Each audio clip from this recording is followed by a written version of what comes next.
এবার বন বিভাগের পাস না হলেও ডাকাতি পাস অবশ্যই লাগবে। মানে ডাকাত সুন্দরবনকে এমনভাবে গ্রাস করেছে, আপনার জঙ্গলে কুমির, তারপরেও কিন্তু কোনো ভয় নাই, ডাকাতির ভয়।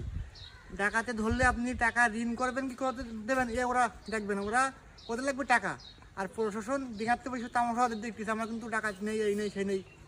আমি রিসেন্টলি কিন্তু 3 দিন আগেও গেছি, আজ তো 23 তারিখ, 18 তারিখে গেছি, তাও কিন্তু ডাকাতের পাশ ডিঙার থেকে ওদের টাকা দিয়েই বনের ভিতরে যাওয়া লাগে। এটা কিন্তু অহরহ, আমি কিন্তু যে বলতেছি তা কিন্তু না, সবার কাছে শুনে রাখবেন, এটাই হলো মেন। আর বর্তমানে সুন্দরবনের অবস্থা খুবই ভয়াবহ। সুন্দরবন হলো বাংলাদেশের ফুসফুস। সুন্দরবনকে যদি ডাকাত রক্ষা না করা যায়, তাহলে আমাদের সুন্দরবনের যে মধু, গোলপাতা, যে যে ঝড়ের কবল থেকে কোনো কিছু কিন্তু রক্ষা করা সম্ভব হবে না। এবং সুন্দরবনের যে জিআই সম্পূর্ণ খলিশা বলে মধু, যেটা আমরা সংগ্রহ করতে যাই, কাকা সংগ্রহ করতে যাই, মাছ সংগ্রহ করতে যাই, এটা অনেক রিস্কের কাজ। কুমির